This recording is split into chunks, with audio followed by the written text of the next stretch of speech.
La verdad es que existen una gran cantidad de antecedentes y escritos al respecto. Y, amigo mío, simplemente voy a apelar a la lógica de ustedes. Vamos a ver pruebas como las cartas de los mismos reyes que dejan entrever que ellos ya sabían a lo que iba Colón, y fue por eso que, siendo que tantas veces fue rechazado por otros monarcas en este proyecto de que la Tierra era redonda y por lo tanto iba a llegar a la India, finalmente tuvo que confesarle parte de su secreto, que ya sabía, a los reyes que sí financiaron el viaje, como ya veremos. Pero atención, también debo agradecer a Juan José Benítez, quien tengo el agrado de conocer en persona, famoso escritor expertufólogo, que escribió las novelas Caballo de Troya, etcétera, etcétera, en donde finalmente él resumió todo en este capítulo de carácter documental. Partamos diciendo que, si bien para todo el mundo América fue descubierto por el viejo continente en el año 1492, en realidad ya a fines del año 900, los vikingos, y esto por mucho es más que aceptado, ya sabían de la existencia de este nuevo continente. Su descubridor fue Leif Erikson o Erik el Rojo, y cerca del año 1300 también un monarca de una tribu africana, también como dejó bien escrito y establecido, llegó a América, y de ahí la mezcla de razas que se encuentran en nuestro continente. Vamos con los primeros antes de que Colón robara ese conocimiento a otro navegante. 500 años antes, hacia el 990, los vikingos ya habían mantenido un tráfico regular entre Groenlandia y las costas del norte de América. Aquel descubrimiento, según los expertos, se debió a la precipitada fuga de Erik el Rojo. Tras una sangrienta venganza, los islandeses desterraron a Erik por 3 años. Y el Rojo se embarcó rumbo al oeste con su familia y un puñado de seguidores. Así fue muy probablemente como llegaron a Groenlandia. Y de allí a las costas de Massachusetts, entre Boston y Nueva York. En 1311, otro audaz pueblo, el Mandinga, ubicado en las costas del África Occidental, se aventuró igualmente en el océano. Y el rey Abubakari II, al frente de 2000 piraguas, tocó tierras americanas. La expedición descubriría Recife, en Brasil, pero nunca regresaron. Solo 2 ejemplos, categóricamente, que muchos historiadores se hacen responsables de categorizarlos como absolutamente verídicos. Y hay pruebas arqueológicas de aquello. Hacia el año 990 los vikingos ya mantenían un tráfico regular entre Groenlandia y las costas de Norteamérica. En el año 1311, antes de 100 años, digamos, de la llegada de Colón a América, supuestamente un pueblo africano, de hecho, como bien apuntaron, descubriría Recife en Brasil.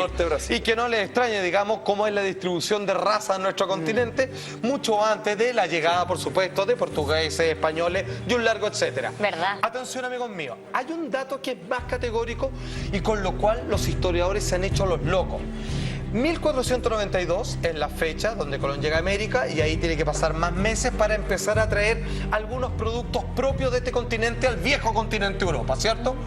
Entonces, ¿cómo se explica que mucho tiempo antes, en los controles aduaneros de comienzos del 1400, se contabilizaban especies como, por ejemplo, el maíz, que solo se da en América, el choclo, y que ya existía, y que decían, el buque tanto trajo este mes tal cargamento de especies que solo hay en regiones de nuestro continente, si es que no sería descubierto décadas después América? Atención, esto está más que probado y es una de las principales sospechas que los historiadores se han hecho los tontos. Atención. Pero más intrigante aún es la existencia de maíz en tierras del sur de España antes de 1492. Todo el mundo sabe que esta planta es oriunda de América. ¿Cómo explicar entonces lo escrito por Alonso de Palencia con motivo de los ataques de Enrique IV a la ciudad de Granada en 1456? Según Palencia, el rey preparó la conquista de la ciudad morisca, quemándoles en verano las mieses y en otoño las cosechas de mijo y maíz. ¿Y cómo explicar los aranceles de descarga registrados en los puertos de Barbate, Vejer, Conil y Chiclana, al sur de España, en los que años antes del descubrimiento se hace expresa mención de la manegueta, la guindilla que se cultivaba en Chiapas, en la actual Guayana Francesa y en Jamaica? Unos comprometedores aranceles de descarga, en los que también se pasa lista a otras mercancías típicamente americanas. Aranceles, insisto, redactados antes de 1492. quién transportaba esa mercadería? ¿Quién transportaba? Algunos navegantes que hace tiempo y en secreto, para obviamente no estar regalando esta fértil nueva tierra que habían descubierto ya desde fines del 900 los vikingos, era simplemente que ya se contabilizaban y tenían su nombre correspondiente. Claro. Aquí viene lo increíble, tomados el nombre de esta especie, partiendo por el maíz, a partir del nombre que originalmente le dieron los aborígenes en nuestro continente, conocido posteriormente como América. Ellos dijeron, uy, nos vamos a llevar esto a Europa. ¿Cómo se llama? Choclo, estoy inventando. Claro. Ok, y después, ¿cómo se llama esto? Choclo. Y está, antes de 1492, el ingreso de esta especie, entre muchas otras. ¿De dónde la sacaron? Hay gente que ya sabía de esto. ¿Y estos comerciantes navegantes utilizaban la misma ruta que Colón utilizó la primera vez, en el primero de sus viajes?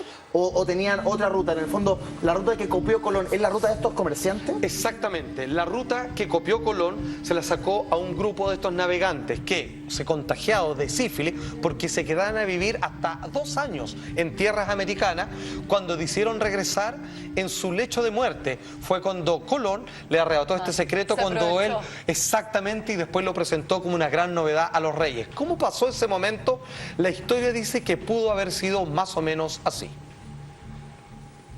En esos años, la mermada tripulación de una carabela casi desguazada arriba casualmente a las costas de Porto Santo. Son hombres enfermos y maltrechos. Un piloto y 4 o 5 tripulantes. Y uno tras otro van muriendo. Colón, compasivo, se hace cargo del piloto y lo aloja en su casa. Navegando desde las costas africanas, probablemente en la región del Golfo de Guinea, la carabela que transporta madera y alimentos se ve sorprendida por una furiosa tormenta.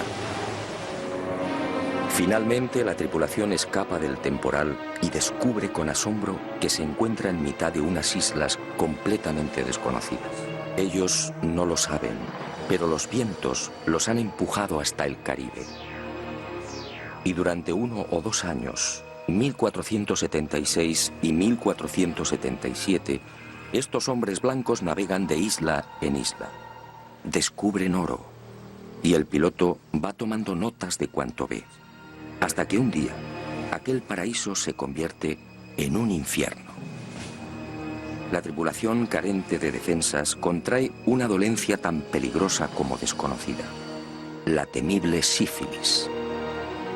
Al ver cómo sus compañeros van muriendo inexorablemente, el piloto anónimo decide regresar.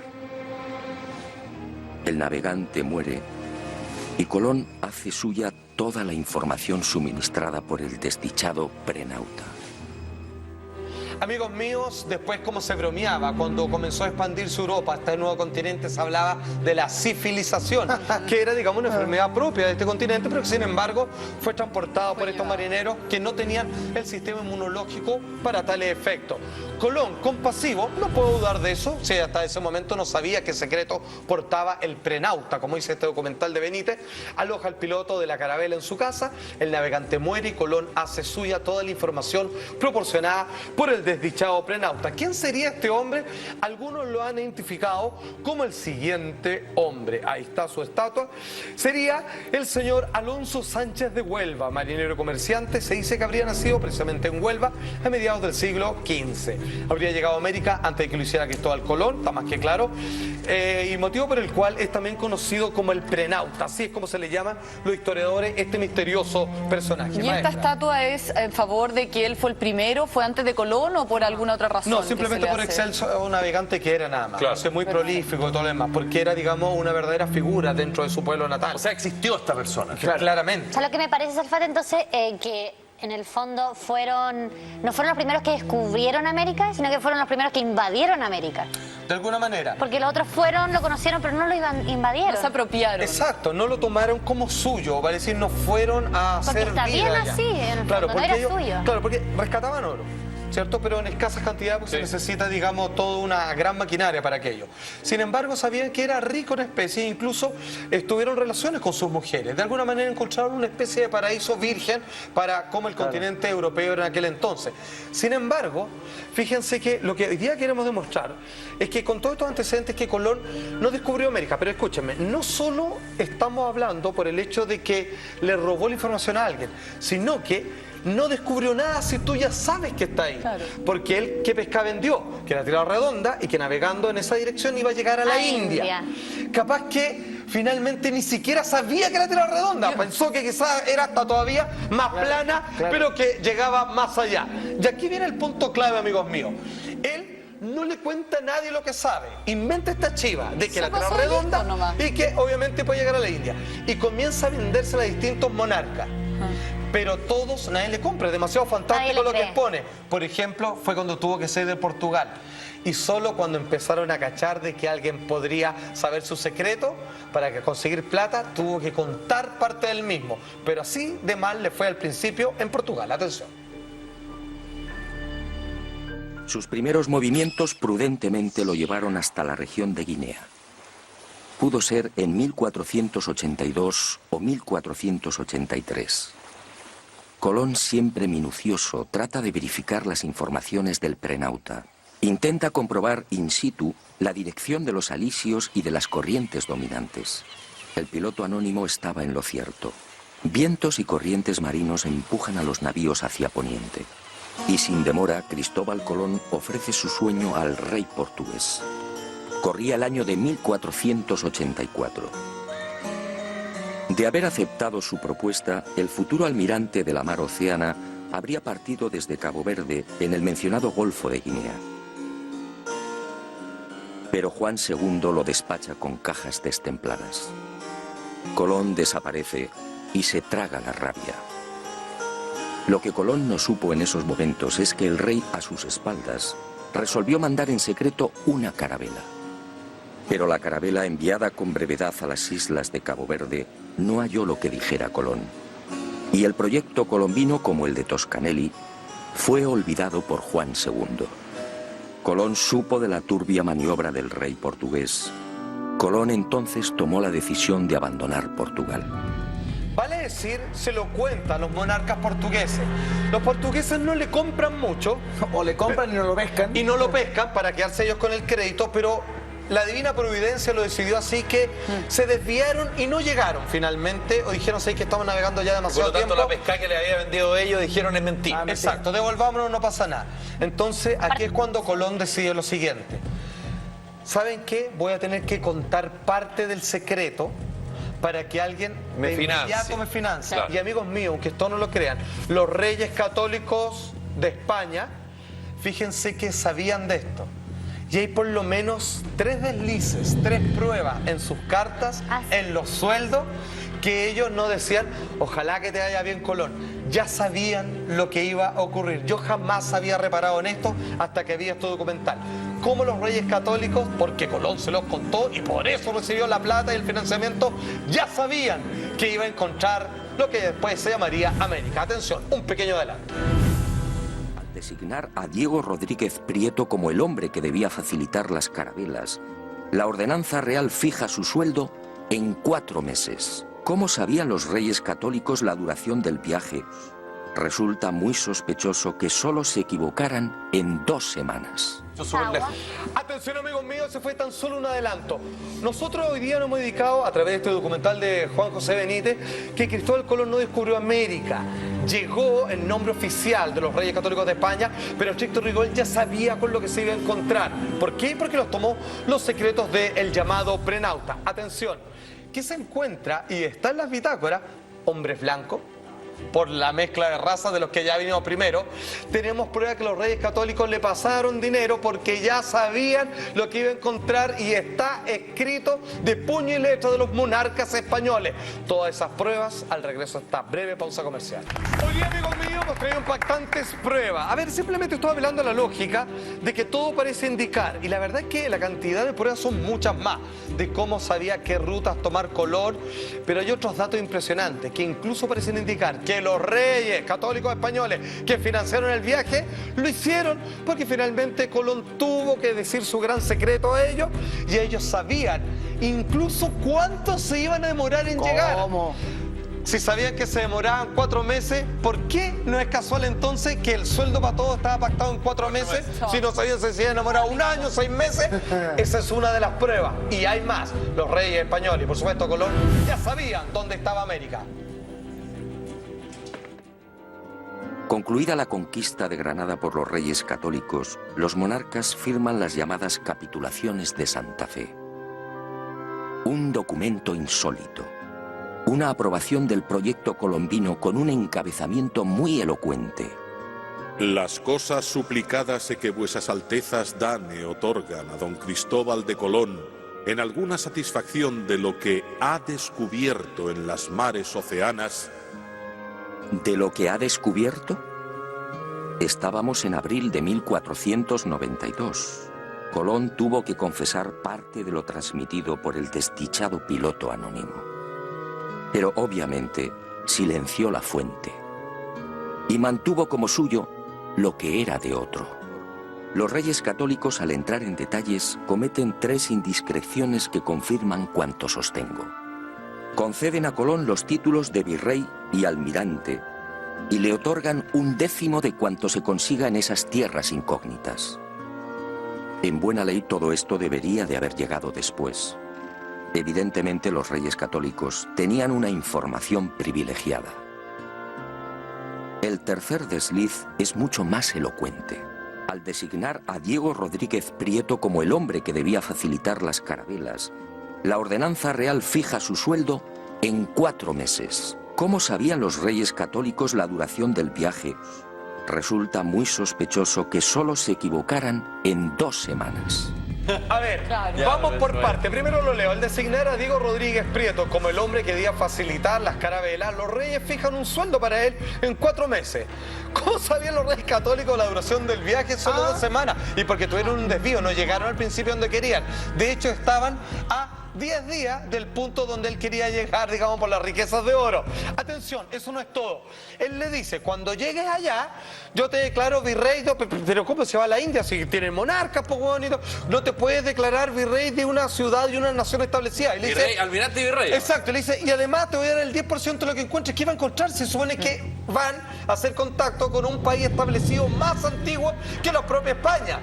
Sin embargo, él dice, todo lo que encuentre, ¿qué va a encontrar? Claro. Si van a una ciudad predeterminada, ya sabían que había descubierto algo y que era todo nuevo. Está claro que tuvo que confesarle parte del secreto para que le soltaran lucas y finalmente fue un intercambio de información privilegiada. Ahora, ¿por qué de alguna forma se financia una verdadera locura? Una verdadera Porque locura. era una locura lo Cuando que los se- otros lo rechazaron, no Sí, uno, claro. más de uno. ¿Qué habría ganado Colón si no les hubiera contado esto, digo yo? Que probablemente, como los portugueses casi hicieron, que otros en una decisión, a ver, veamos si es verdad, no le pagamos a este tipo y nosotros que ya tenemos los barcos, vamos a ver y nos quedamos pero con si todo. Colón le habrían financiado sin haberles contado el secreto, ¿qué habría ganado él? Todo el oro para él en el fondo, no solo el 10%. no se lo financia, no, lo mismo. Y no le Por eso financia. no fue gran cosa que no se lo haya contado. Claro. Que claro, pero de alguna manera tuvo que hacerlo, pero cortó su mentira. Po. Porque él tenía otra teoría. Los bancos te prestan plata a cambio de algo. Exacto. Ajá, ok. ¿Por qué los reyes católicos le iban a Le iban a prestar creer, plata no, a sí. Colón a cambio de nada? Al Colón Claro. le vendió el proyecto. Claro, era un riesgo. Si no, Claro. no haría nada. Ahora que viene lo más loco, que si uno lo piensan bien, y esto es una derivada que estamos haciendo acá, si él sabía que estaba América, después le pondrían así, por supuesto, y sabía que no iba a llegar a la India, capaz que en realidad nunca pensó él que la tierra redonda, más allá que así sea. Claro. Capaz que él pensaba, digamos, que en algún... más allá se iba a terminar. Claro. Pero eso nunca lo sabremos. Entre las cosas extraordinarias que encontraron, esto está en las bitácoras, los hombres de Colón decían, bueno, hay un cañón. Bueno, hay un asa, un barco. Y el otro se reía nomás. Pero entre las cosas más sorprendentes, en medio de los indígenas, No. hombres blancos. No. Claro, si se hubo una mezcla anterior. Por favor, señor director. Al desembarcar en una ensenada que Colón denominó de la Concepción, en la actual Haití, varios de los exploradores aciertan a establecer contacto con un nutrido grupo de indios, y entre ellos varios hombres blancos. Hombres y mujeres jóvenes tan blancos, dicen, como los de España. Hombres y mujeres blancos entre los naturales caribeños. Los conquistadores quedaron asombrados, sí, pero no Colón. Él sabía por el piloto anónimo que la tripulación de aquella carabela había permanecido 1 o 2 años con los indios de la región. Y sabía igualmente que los predescubridores se mezclaron con las indias. Esta, sencillamente, era la explicación de la insólita presencia de hombres y mujeres blancos. tan blanco como el hombre es de España, anotaría uno de los navegantes. Colón sabía que los predescubridores de América se mezclaron con las indias, de hecho se contagiaron de sífilis sin ir más lejos. Esta es la explicación de la presencia de hombres y mujeres blancos.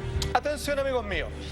En muchos de estos temas que llevamos en este gran programa llamado Si Somos, en algún momento tenemos que ser cautos de decir, bueno, ahí están ciertos antecedentes que recopiló tal o cual persona, pero usted decide.